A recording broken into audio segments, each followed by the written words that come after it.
Hey everybody, Emeka coming at you from the Blueprint Publishing Academy, and if you want to learn 3 things on how to increase your income, take back your freedom, so you can design your ultimate lifestyle, smash the subscribe button right now and turn bell notifications on. But let's dive into this video. Hey everybody, I'm coming at Emeka and Kulieli. Which niche best keywords in India, and they need that problem solved, Americans.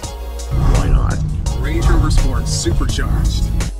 How do you get 1 0? If your income goal is $500,000. Using a ghostwriting company or freelancers to have books written for you and then published up on platforms like Amazon is a phenomenal way to bring in some extra income or turn that extra income into a solid 6-figure a year business.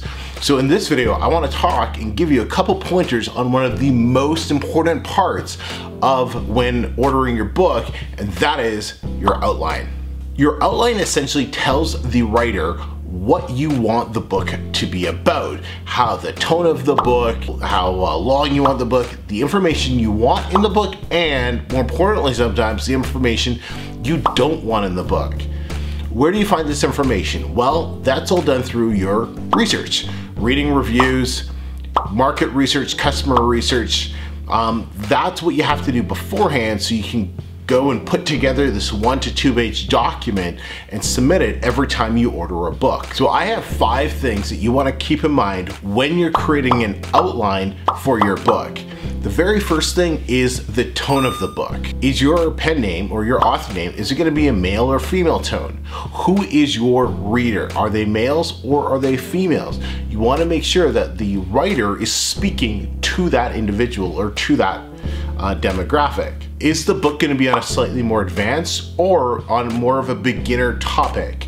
If it's going to be on a more beginner topic, well, how much intro into the information do you want? If it's more advanced, one thing that I like to do is make sure I leave no beginner information in there. So for example, if you're talking about programming and it's a very advanced topic, you don't want to have a chapter that's titled Intro to Computer Programming, as that's just going to irritate your readers who are buying an advanced programming guide. And then speaking the reader's language as well. When you're doing weight loss, for example, there are certain terms and certain words that are used that is kind of more in the known, so to speak, with people who are actively in the gym or working out or who are going through a whole weight loss thing in their life right now. Making sure that the writer is using that type of language to speak to the reader is key. All right, so the second thing is chapter titles. How many chapters do you want? How long do you want them? What do you want the chapters to be about? This is all detail you want to make sure you put in your outline, so when your writer is reading through your outline, they can see, all right, so these are the chapters that so-and-so wants me to write about, and they have exactly what they're going to be researching up on. You can also break down and include what you want in each chapter and what you don't want in each chapter. The more information that you give, or the more instructions that you're giving your writer, the better quality of a book you're going to receive. And that kind of moves into our third point, and that's give freedom to your writer. Don't constrict them so much on that they don't have any freedom of expression, so to speak. I always like to kind of give the writer a little bit of freedom so they can kind of throw their own jazz or their own finesse into the book themselves. Of course, don't give them too much, otherwise they might just go off on a whole tangent that you don't want. But once again, detailed instructions are key for this. The next point is give enough room for the amount of content that you want.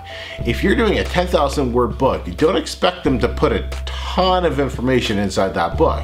It's only going to be 10,000 words. Whereas if you want a 30,000 word book and you only write a paragraph or a couple lines for your outline, well, you're going to get a book that's going to have a ton of filler words in it.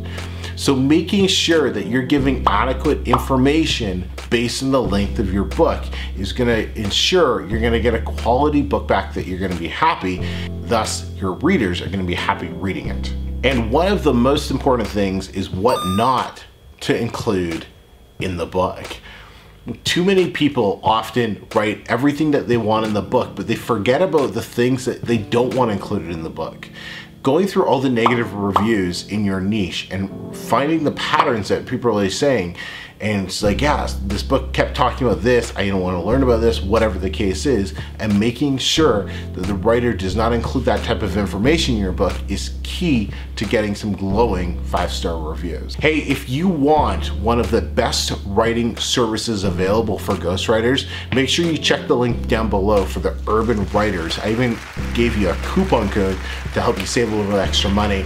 But these are some of the most professional, well-trained ghostwriters on the market today.